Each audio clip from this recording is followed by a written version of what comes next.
Bagoong. Natin sa kanin. Yun, oh. Hello mga kasakol, for today's video magluluto naman tayo ng pork barbecue at inihaw na talong. Una, hugasan natin yung karne and hiwain natin at iniwalay ko lang po yung taba and aalisin ko yung pinakabalat niyan. Gagayatin ko lang siya ng manipis katulad nito. At pagkatapos kong gayatin, titimplahan natin yan. Lagyan natin ng toyo, calamansi juice, suka, Sprite, paminta, ketchup, sibuyas at bawang. Hahaluin lang natin ng mabuti at ibababad natin yan sa looban ng 1 oras. Pero kung kaya nyo pong ibabad ng mas matagal, mas maganda. Pagkatapos nga po nating ibabad, tutuhugin naman natin yan katulad nito. Ganito na nga nung matuhog kong lahat. Ayan mga kasakulo, ang ganda. Pinatong ko pa sa dahon. Gawa naman tayo ng sauce na ating ipapahid habang niluluto yung ating barbecue. Yung ating pinagbabaran, salain ko lang yan. Lagyan ko siya ng ketchup, mantika, toyo. Hahaluin ko lang ulit mabuti. At kapag nagmix na siya ng ayos, okay na yan mga kasakol. Tara, ihawin na natin. At nakaredy na nga yung ating ihawan. Inilagay ko lang siya ng isa-isa. At pagkaraan ng ilang minuto, papahira natin ang sauce. At pagkatapos, wait lang natin na maluto yung kabila. At kapag medyo luto na siya, babaligtarin natin. At papahiran ulit natin yan ng sauce. At kapag kita nyong luto na, okay na yan mga kasakol. Ayan, ganda ng pagkakaluto natin. Tingnan nyo. Nakakatakam. At saka yung usok niya, sobrang bango. Ihawin naman natin yung talong. Ilagay lang natin sa ihawan. At kapag nasunog na yung balat, baligtarin lang natin. At hintayin din natin maluto yung kabila. Okay na yan mga kasakol. Gawa naman tayo ng sausawan ng ating barbecue. Pag ako pong gumagawa ng sausawan ng barbecue, gusto ko napakarami ang sibuyas. Lagyan din natin ng pampanghang na sili. Lagyan natin ng sugar, pampabalance ng lasa. Lagyan natin ng asin, suka. Huwag po nating masyadong damihan. Haluan natin ng Sprite. Ito po yung magpapababa ng asim ng ating suka. At lagyan natin ng paminta. Haluin lang natin mabuti. At okay na yan. Sausawan naman ng talong ang ating gawin. Madali lang yan. Sili, bagoong, kalamansi, at all set na mga kasakol. Kaya alam nyo na kung ano kasunod yan. Ano pang hinihintay natin? Mukbangan na. Ito na mga kasakol yung ating pork barbecue. May gumawa ulit ako ng masarap na sausawang suka. And may inihaw tayong talong dito. Meron tayong bagoong, may rice, warm water para sa ating drinks. Pero bago tayo magsimula ng sakulan, magdasal muna tayo. Bless us, O Lord, in this day gift which we're about to receive from thy bounty through Christ our Lord. Amen. Ano pang hinihintay natin? Atak! Natin yung barbecue. Ito muna, puro taba. Ayan o. Puro taba para sa inyo mga kasakol.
Bagoong. Natin sa kanin. Yun, oh. Mm.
Harap na. Talong.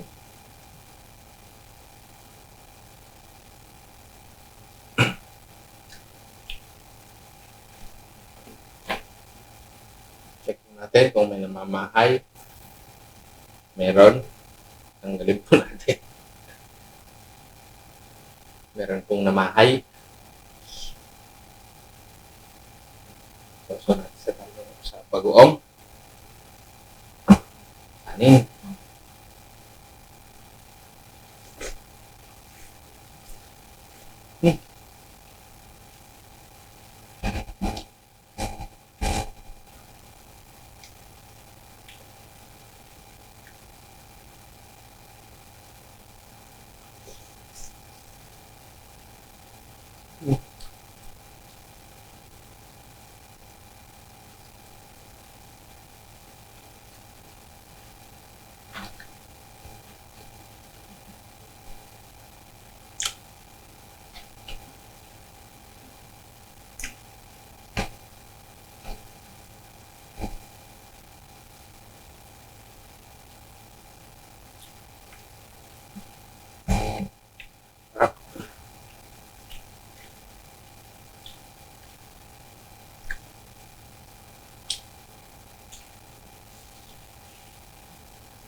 Wala.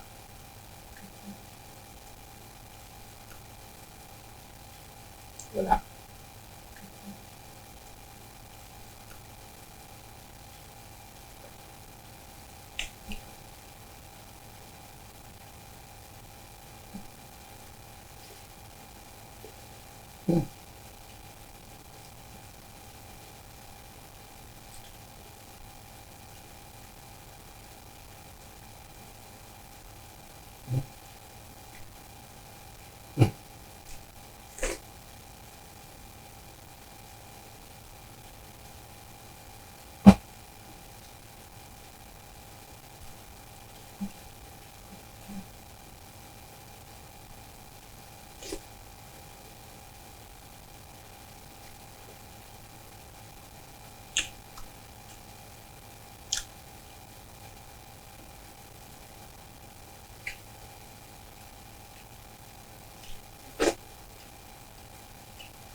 Buga.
Ayun, tapos na naman po ang ating isang masarap na kainan. Shoutout ko lang po ang mga taga BS Nursing 1101 ng Batangas State University. Shoutout po sa inyong lahat. Shoutout din kay Ray Roweras, Ryan Colyates, Mar Balingasa, and kay Norman Espiritu. Ayan, maraming salamat po sa lahat na nag-share ng aking mga videos, sa akin pong FB followers, TikTok followers, YouTube subscribers, silent viewers, and regular viewers. Maraming salamat po. Hanggang sa muli. Bye!